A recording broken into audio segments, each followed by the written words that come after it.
There's three players that are viable for the fifth pick. The problem is the two best may not get there. It's next on Locked on Jazz.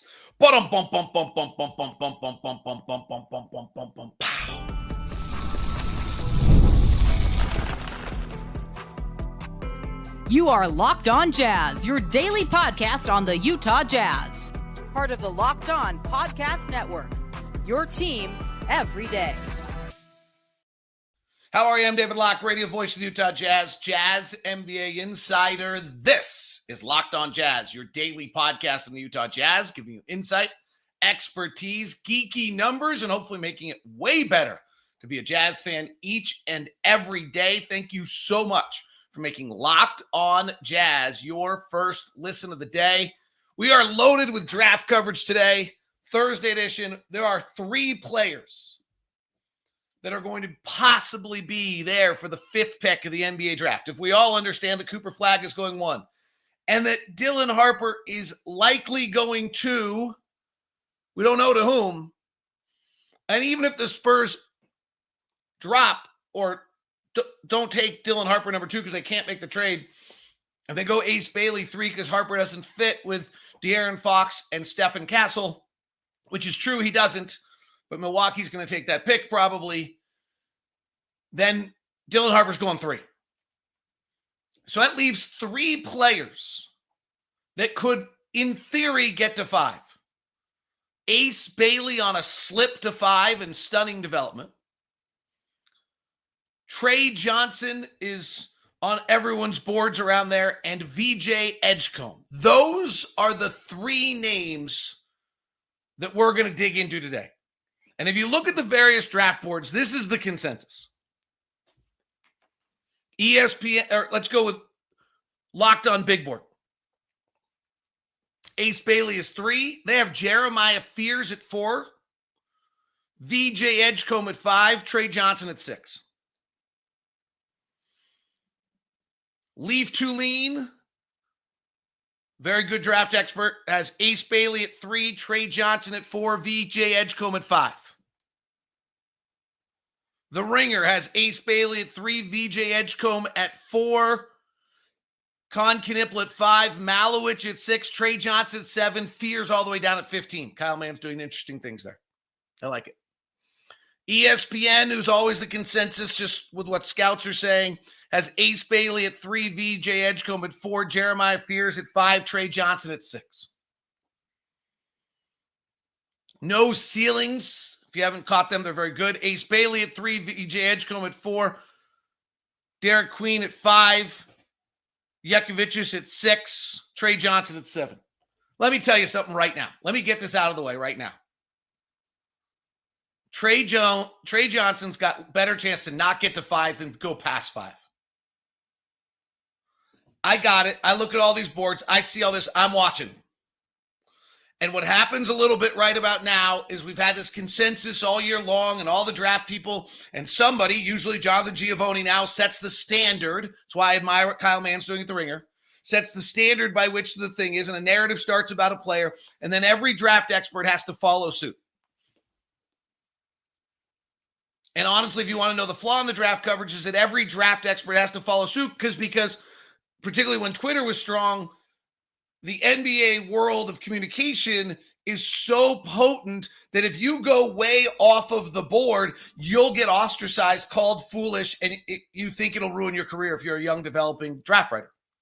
That's the truth. That's why I've always said I feel like, on a personal note, if you listen to me on national NBA stuff, I'm able to have a different take than a lot of people because of the fact I don't have to go with the consensus because I'm fortunate enough to have a job as an NBA play-by-play announcer, and I'm fortunate enough to have Locked On, and so I don't need to make sure that my career's all right so I can go have a different opinion. So let me just tell you something right now. There's no chance Tre Johnson's not going before 5 or at 5. I don't think he's getting to 5. He's just too good.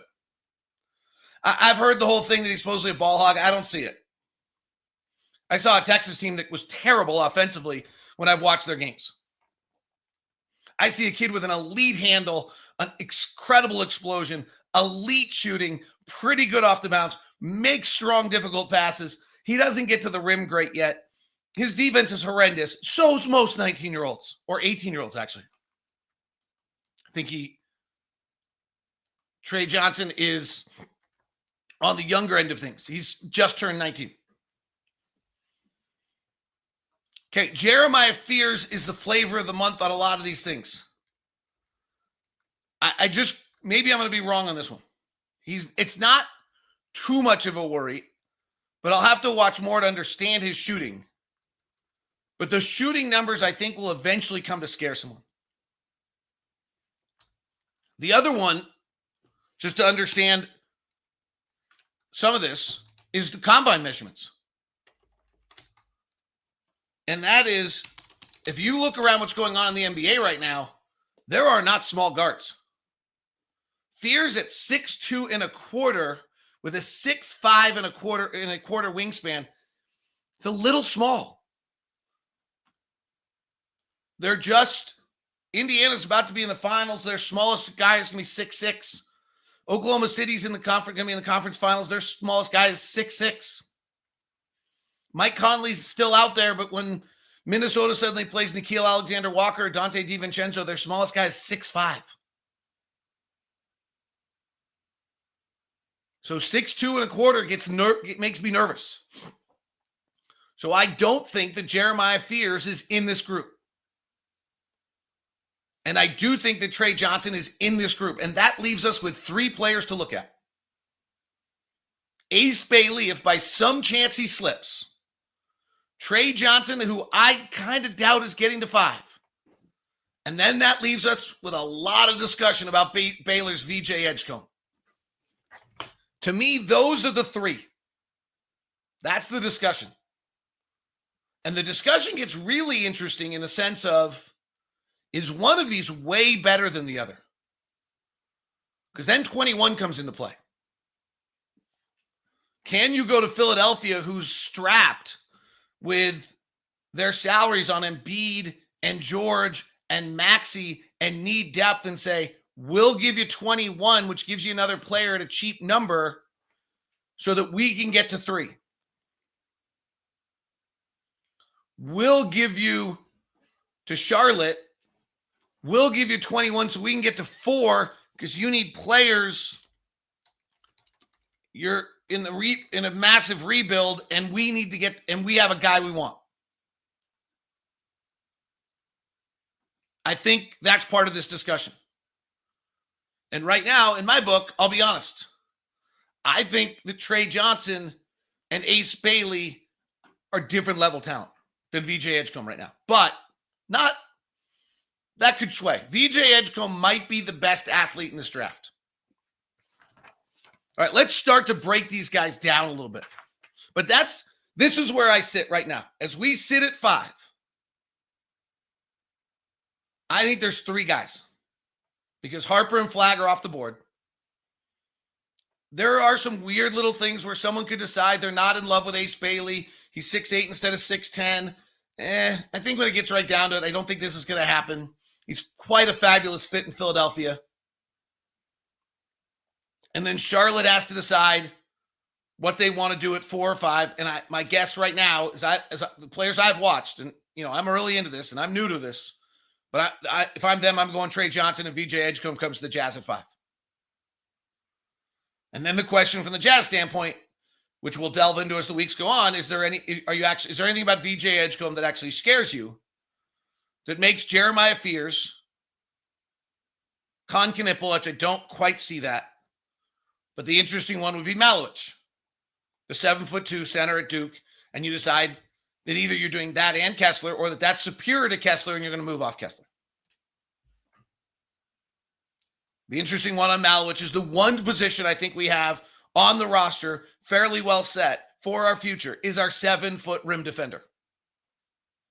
But you might decide that Malowich is better. 5th pick versus 20, whatever Walker was, would lead you to believe so. So let's start breaking down these players. We'll dig, if it looks like it's going to be Tre Johnson, Ace Bailey, and VJ Edgecombe, let's dig into the 2, and we'll do a deep dive on Edgecombe today on Locked On Jazz.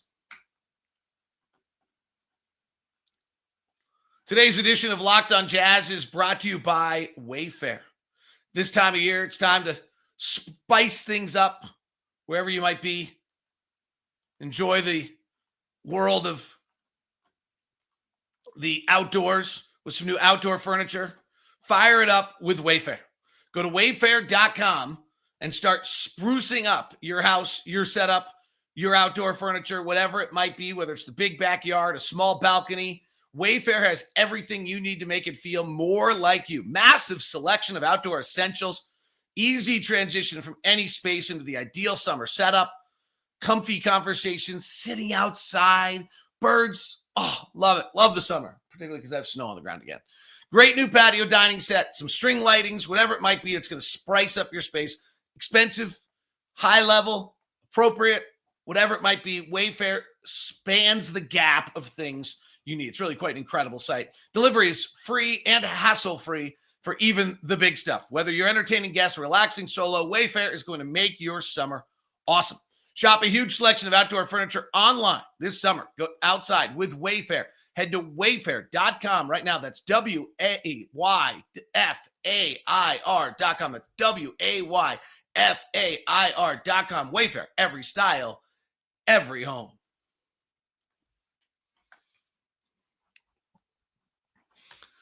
All right, let's start breaking down these players. Thanks very much for tuning in to Locked On Jazz today. Locked On NBA Big Board, Raphael and James are at the combines breaking it all down for you. All right, let me start with Tre Johnson because I'm enamored. According to all the big boards, he would be most likely to be at 5. And if he's at 5, I have a hard time believing we're not grabbing him. I think he can score 20 points a game. I said this earlier last week. I think he's your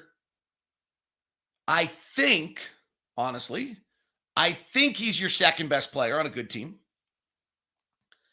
There is a chance when you look at the NBA leading scorers this year, there is a minor chance that this guy becomes a 25. He needs to be able to get to the rim. The thing watching him on film that's holding me back from really going nuts is whether or not he will ever be able to finish at the rim enough. If we use a guy we know well, like Donovan has just such an incredible wiggle and ability to get there. Tre Johnson has an incredible first step explosion. His ability to burst off his handle is elite. A lot of guys have a handle, but who has a handle and can burst off their handle? His ability to explode in isolation is really impressive. This last year, when I say he scored 20 points a game, last year in the NBA, there were 34 guys that scored 20 points a game. Kobe White scored 20 points a game. He can do that. The dividing line is when you suddenly get to whether or not you can score 24 or 25 points a game. That's the top 10 guys in the league. That's Devin Booker, Jalen Brunson, Cade Cunningham, Durant, Tatum, Ant, Jokic, Giannis, and Shea, and Steph. I don't know that I think he's that. That'd be Hall of Fame pretty special. Like every single one of those guys go in the Hall of Fame. But I do think he can Kobe White this thing to 20 points a game. Heck, Norman Powell averaged 22 points a game this year. I think he can like Zach LaVine to 23 points a game. And maybe 25 at some point because LaVine has been to 25. I'm not sold on the Tre Johnson's not a passer game. I'm sold on the Texas was terrible. The Texas had limited spacing and no one who could shoot. And I swear to God, they shot 25% off passes from Tre Johnson. In fact, the one thing he does do that I think is interesting is he throws long passes. I'm just watching on film. I think he's really strong because he throws a bunch of passes, one-handed passes that have a lot of distance on them. He's seeing beyond, at times, the first pass. This is not going to be a regularly 5 or 6, 7 assist guy in the NBA. Don't misunderstand me. But I don't think he's allergic to passing. His defense is terrible. They all are. And that's going to be just a question, as I really do believe this. This is just going to be a question as time goes on in their career, whether they decide that they want to ever play defense. I don't have any other way to tell you this because it sounds silly, but there are a few guys who've come in the league, Herb Jones, those type of guys who come in this league and are ready to defend because they can't shoot. These kids who are elite offensive players at 19 years old have been more skilled than everyone they've ever played in their whole lives. Why would they possibly play defense? You wouldn't either. So I wouldn't expect him to be a good defensive player yet. His athleticism seems to be fine. Here's what's interesting to me on Tre Johnson and why I'm so high on him compared to VJ Edgecombe. Or not just compared to, but why I think he'll go ahead of him. That narrative I was talking about the season was that VJ Edgecombe's the most athletic, best athlete of the entire draft. Yeah, except for they just went to the combine, and Tre Johnson actually was the one who won the little back and forth pro line game, and he had a bigger vertical jump.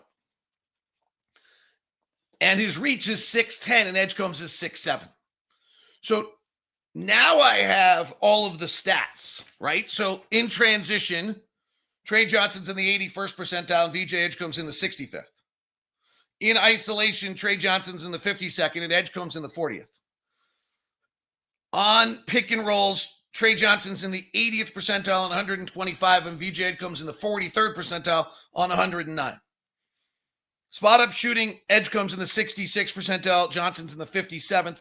But on catch and shoot, Johnson goes back on top in the 84th percentile, Edgecombe in the 65th. And off the dribble shooting, he's in the 70. Johnson's in the 75th percentile, and Edgecombe's in the 21st. So from this chair, on this day, I watch these players. Edgecombe's supposedly the elite athlete, but I see a better first step out of Tre Johnson in a basketball sense. I just tested out at the combines better, and all of his stats are better. Tre Johnson's not getting to 5. I don't think he's getting to 5. I think Ace Bailey's going 3 and Tre Johnson's going 4 on this day.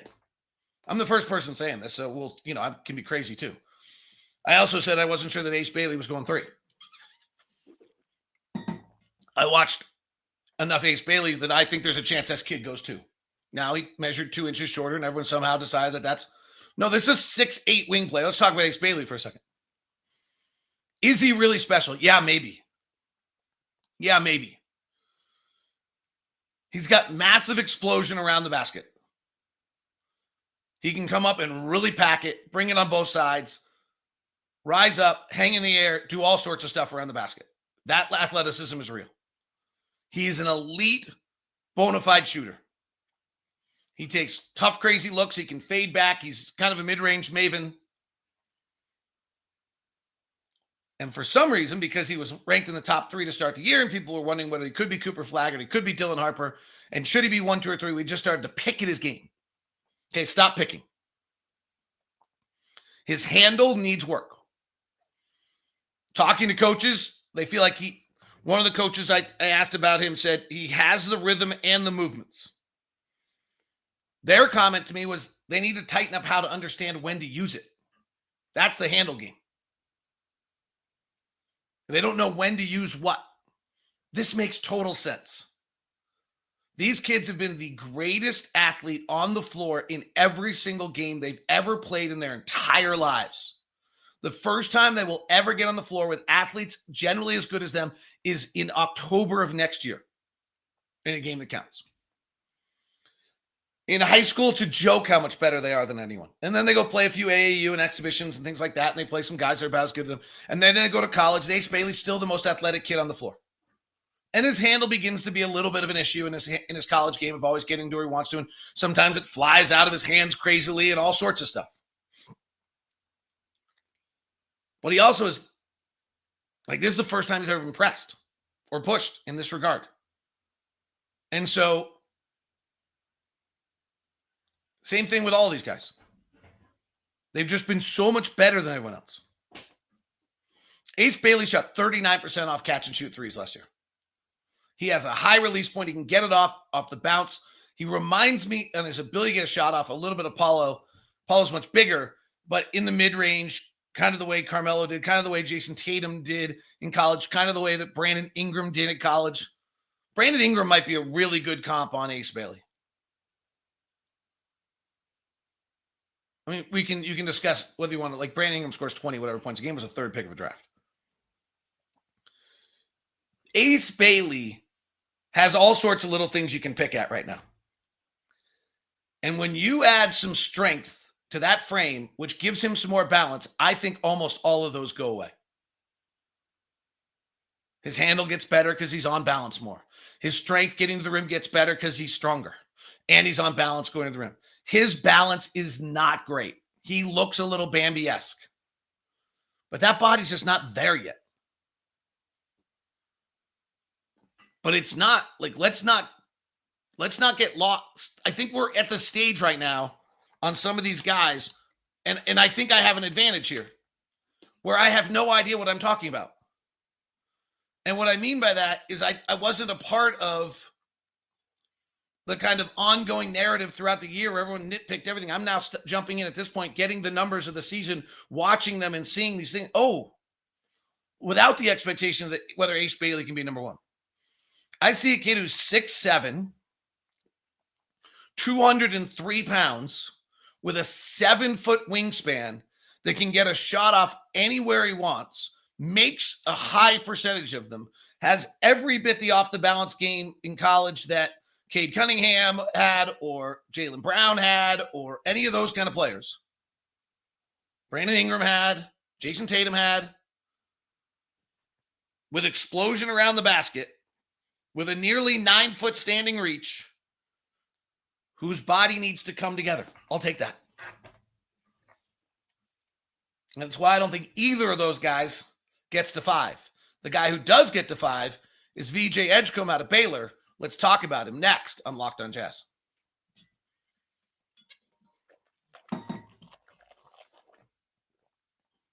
Now, BYU fans know VJ Edgecombe. VJ Edgecombe, on the draft measurements, 6'4", 193 pounds. I was 6'7" wingspan, not super, standing reach 8'5". I was super blown away watching VJ Edgecombe's college tape, that on one level, he looks like such a baby. He looks so young. He looks like he's still just like, and yet his body is completely built. I mean, completely built. So in that sense, he gets pretty interesting. Like, because you actually think that could be refined a little bit. Edgecombe, by the way, grew up in the Bahamas, 2 very athletic parents. Like, it all lines up. It's all very impressive. He was born July 30th of 2005. So he will be a full 20 years old after 1 year of college. This is one of those little tiny red flag things to me. He basically played a year old his whole way, right? Like, if you're like I do, like, so my daughter's a middle of the pack February birthday. She's finishing her sophomore year at 20. That's the natural birth pattern. He's finished basically, he's July, which is a little late, so they held him back, which is fine. My kid was a July 25th. We didn't hold him back, so he'll graduate college at 22, right? VJ Edgecombe is finishing his freshman year at 19. It's a year. Now, July is a funky thing, and if you're coming from the Bahamas and you haven't had, right, like he came to the U.S., I think at 14 years old, yeah, you probably, and you're coming with basketball aspirations, you hold him back a year. I don't know when they held him back, but he got held back a year. Not in a February like some kids did, like in July. A lot of people do this. There's nothing wrong with it.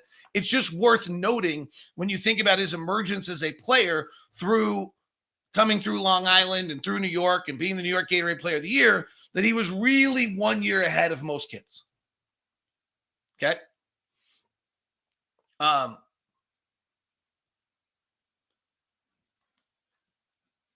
lot of kids, a lot of BYU fans remember this kid. He had a monster game against BYU, if I remember correctly. And I watched some of the film of that game, and he was great.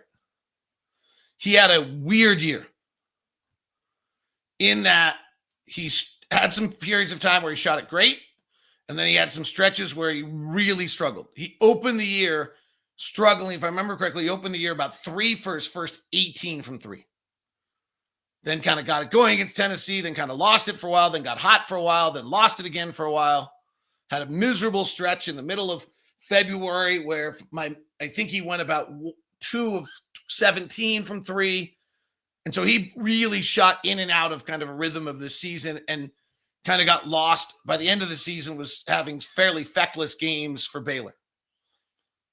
I feel like that's a little bit what happened to Keontae too. I wonder how much of that's Scott Drew's system or how it works.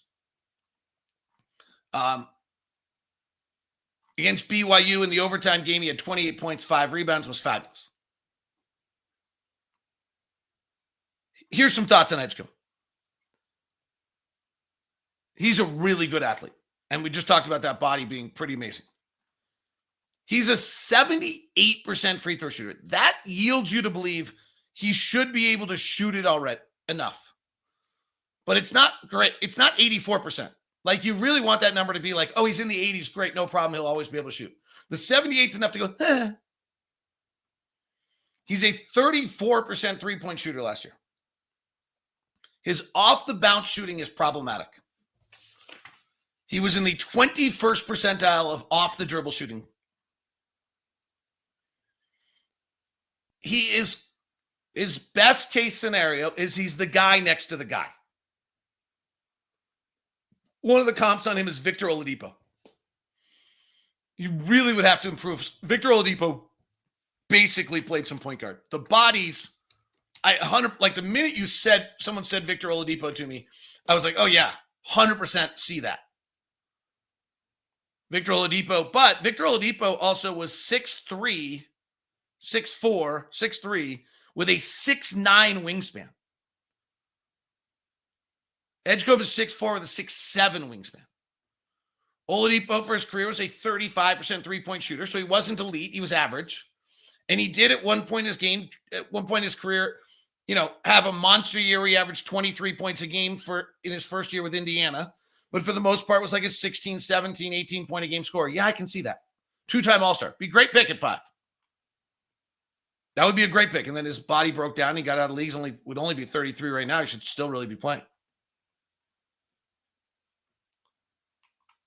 The one thing that's really nice, or one of the many things that's really nice about Edgecomb, is for an elite athlete, he does use it in his game. Like, he got 6 rebounds a game. He got 3 assists a game. He got 2 steals a game. He got half a block. His stocks, steals and blocks combined, is 2.7 a game. Those numbers translate to the NBA.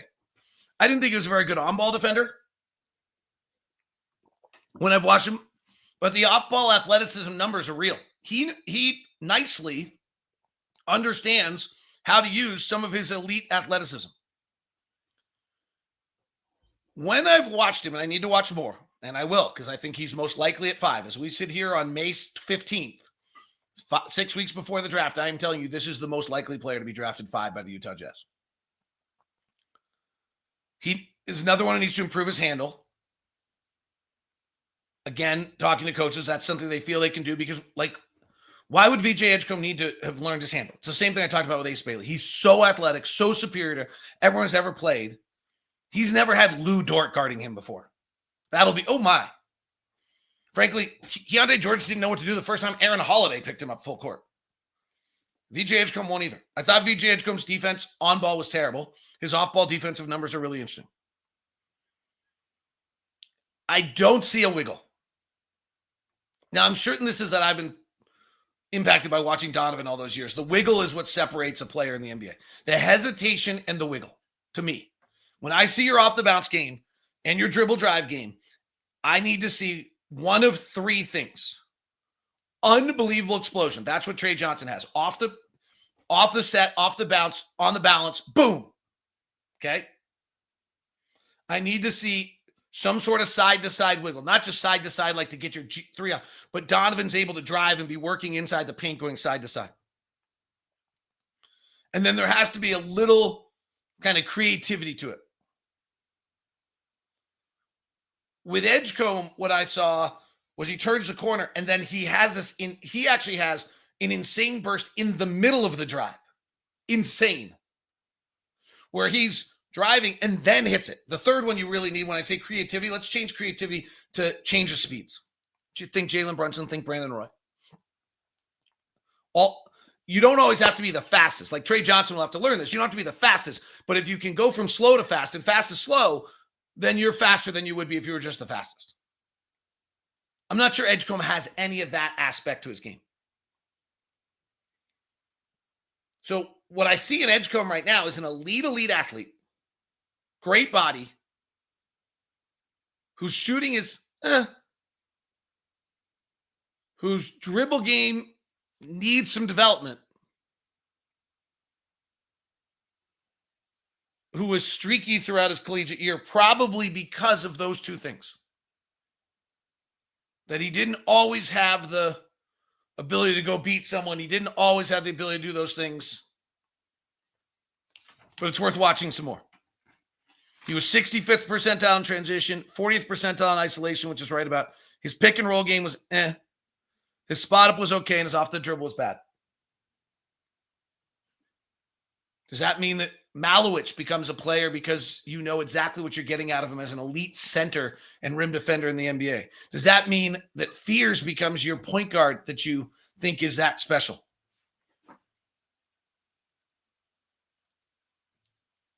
Or does it mean you have to trade up to 3 or 4 to get Tre Johnson or Ace Bailey? It's going to be a fun next 6 weeks. That is today's edition of Locked On Jazz. Tomorrow we'll do Ask LOJ, so get your questions ready. It should be a fun and heated one. This has been Locked On Jazz. If you haven't subscribed or followed, please do hit the bell button on YouTube. If you liked anything you got today, 5-star review would be super. Greatly appreciate that. Right now, we send you the first ever 24/7 national NBA channel, Locked On NBA. Check out Game Night, every game, every night. Plus, check out Locked On NBA Big Board.